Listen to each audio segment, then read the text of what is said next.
Hello students, in this video we will discuss the applications of Gauss's law. In the last video we have discussed in detail what is Gauss's theorem or Gauss's law.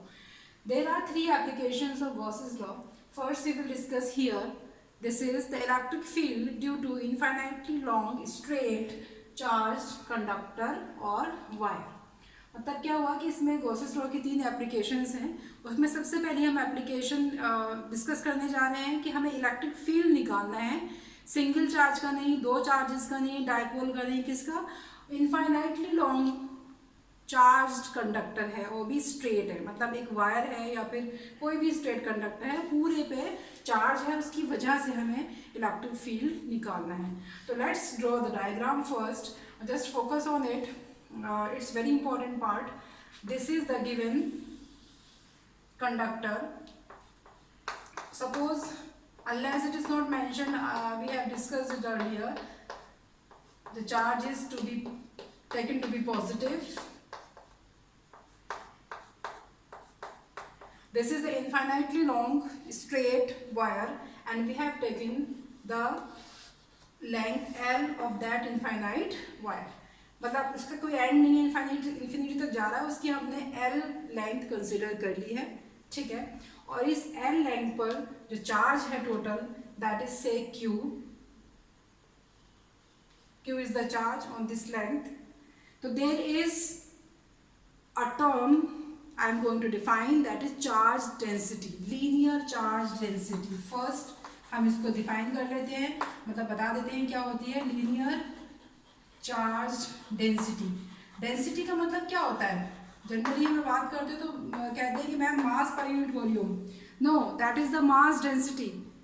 कोई भी चीज़ कहाँ लाई कर रही है उसकी वो density कहलाती है. अगर मास की बात करेंगे तो मास कहाँ होता है? जाहिर है थ्री डायमेंशनल वो वॉल्यूम में होता है, तो मास पर unit volume is mass density.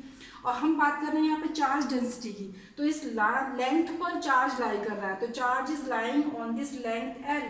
तो this is linear charge density, charge upon length से याद रखिएगा. This is linear charge density, that is charge upon length. Okay. अब यहाँ पे आइए, हमें क्या अप्लाई करना है? Gauss's law. उसके लिए हमें क्या करना होता है, इसकी एक सिमेट्रिक सरफेस ड्रॉ करनी होगी. इसके चारों तरफ एक स्ट्रेट, मान लो ये हमारा वायर है, इस पे चार्ज है. ठीक है. अब मुझे इस पे सिमेट्रिक सरफेस ड्रॉ करनी है. तो स्फेयर तो आएगा नहीं. स्फेयर कब आता? जब पॉइंट चार्ज होता है. तो उसके चारों तरफ सिमेट्रिक सरफेस मीन्स कि इक्वल डिस्टेंस पे आपको सरफेस ड्रॉ करनी है, तो वो एक स्फेयर हो जाता. यहाँ पे जो हमें ड्रॉ करनी है इक्वल डिस्टेंस पे इतनी इतनी, तो ये आपको देगा एक पूरी सिलेंड्रिकल सरफेस. इस कंडक्टर के चारों तरफ यही सरफेस मिलेगी हमें, सिलेंड्रिकल, स्फेरिकल नहीं मिलेगी. और हमें सिमेट्रिक ही ड्रॉ करनी है, तो उस सरफेस को हम कहते हैं गॉसियन सरफेस. तो Gaussian surface should be symmetric. तो स्ट्रेट जो कंडक्टर है उसकी गॉसियन सरफेस जो होगी वो सिलेंड्रिकल होगी. उसे ड्रॉ करने के लिए फिलहाल मैं ये लाइन हटा देती हूँ यहाँ से, ताकि कंफ्यूजन ना हो. लेकिन याद रखिएगा मैंने इसकी लेंथ कितनी ली है? एल ली है. तो जब हम इसको एक आर डिस्टेंस पे ड्रॉ करने जा रहे हैं सिमेट्रिक सरफेस, तो ये आपको एक सिलेंडर मिलेगा. देखते जाइएगा डायग्राम, मुश्किल होता चला जाएगा ये. तो ये आपको मिल जाएगी एक, इज इट विजिबल? डॉटेड में इसलिए बना रही हूँ कि it is not the part of the actual given condition. चलिए हम बना देते हैं. ये सिलेंड्रिकल सरफेस इसकी सिमेट्रिक मिलेगी. ओके. अब यहाँ पे देखो, इलेक्ट्रिक फील्ड, ये चार्ज इसके चारों तरफ है, यहाँ नहीं है चार्ज, तो इलेक्ट्रिक फील्ड लाइंस ऐसे निकलेंगी इस वायर से परपेंडिकुलर. तो electric field lines are perpendicular to this surfaces like this. यहाँ पर भी ऐसे नहीं आएगी इलेक्ट्रिक फील्ड, क्योंकि यहाँ नहीं है charge. Charge is like this, तो electric field is like this, ऐसे. इस सरफेस के लिए भी, इस फेस के लिए भी electric field is like this. चारों तरफ ऐसे ही जाएगी electric field. Okay. This is the direction of electric field, electric field, electric field. अब बताइए इसकी कितनी सरफेसेस हो गई हैं? इस सिलेंड्रिकल सरफेसेस के तीन फेसेस हैं. कौन कौन से फेसेस हैं? जब आप गौर से देखोगे तो एक ये वाला एंड कैसा है? सर्कुलर. एक ये वाला सर्कुलर एंड, और एक ये कर्व सरफेस.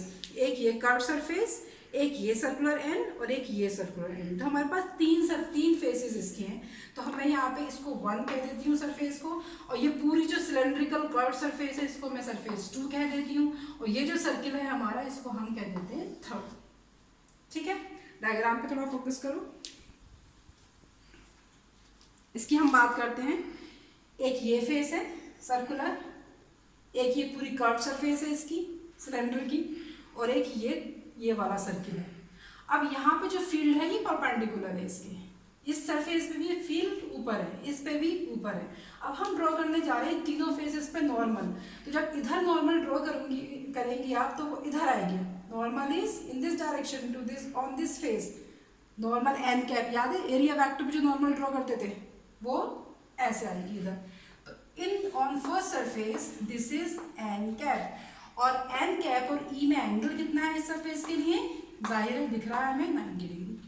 अब इस फेस पे आइए, ये जो कर्व सरफेस है ये वाली सेकंड वाली जो ये कर्व सरफेस है, इस पे नॉर्मल इधर ही तो आएगा, इधर आएगा, इधर आएगा कि नॉर्मल इधर, इलेक्ट्रिक फील्ड भी नॉर्मल टू दिस है। तो this is the direction of n cap also, और दोनों के बीच में जो एंगल है यहाँ पे वो है 0 डिग्री। ओके, अब इस फेस पे आ जाइए, इधर आप नॉर्मल ड्रॉ करेंगी तो वो इधर आएगी, normal perpendicular to this surface. तो इस फेस के लिए this is n cap, and the angle between electric field and n cap is 90 degree. अब देखिए थोड़ा सा कॉम्प्लिकेटेड हो गया, फिर से बता दूं। एक हमारा स्ट्रेट चार्ज कंडक्टर हमने लिया, उसके चारों तरफ जो सिमेट्रिक सरफेस ड्रॉ होगी वो एक सिलेंड्रिकल ड्रॉ होगी, उसके 3 फेसेस होंगे, एक इधर का सर्कल, एक पूरी कर्व सरफेस ये वाला, और एक इधर वाला सर्कल। इधर पे नॉर्मल इधर आएगा, ये इधर आएगा, ये इधर आएगा, और क्योंकि चार्ज सिर्फ लाइन पे है तो electric field will be upwards और डाउनवर्ड्स, इधर इलेक्ट्रिक फील्ड नहीं होगा। तो यहाँ इस फेस के लिए ई और एन कैप में एंगल 90 डिग्री, यहाँ पर एन कैप और ई वेक्टर में 0 डिग्री, और इस थर्ड फेस के लिए एन कैप और ई वेक्टर में एंगल इज 90 डिग्री। अब हम क्या करने वाले हैं, गॉसेस थ्योरम की शर्त है कि हमें वहाँ पे फ्लक्स यूज़ करना है।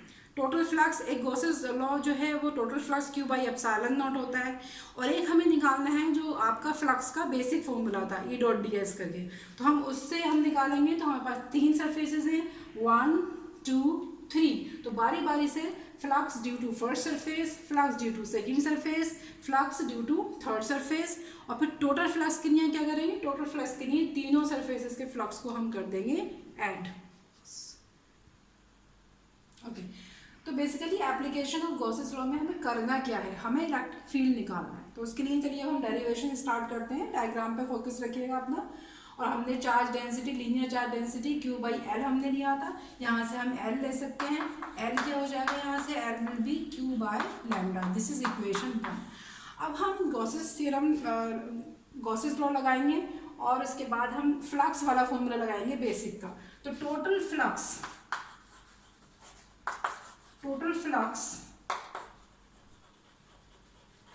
थ्रू द सरफेस, आप अब डायरेक्ट आप लिखेंगे हम इसे फ्लक्स फाई, शायद से फोकस करो, phi is total flux is flux through the first surface F1 phi 1 plus flux through second surface plus flux through third surface, ये तीनों में आएगा। अब देखिए फॉर्मूला, जो फॉर्मूला क्या था फ्लक्स का, पहली सरफेस का टोटल फ्लक्स निकालने का integration over the first surface, किस चीज का, E डॉट, यहाँ पे हमने कंसिडर किया है स्मॉल सरफेस ds, तो ये हो जाएगा E dot ds plus second surface हमारी ये है, यहाँ पे हम कंसिडर कर लेंगे स्मॉल सेम सरफेस ds, तो E डॉट ds वेक्टर। जिनको ये नहीं समझ में आ रहा है वो लास्ट वीडियो देख सकते हैं, उसमें हमने डिटेल में बताया कि how to write down flux in terms of this,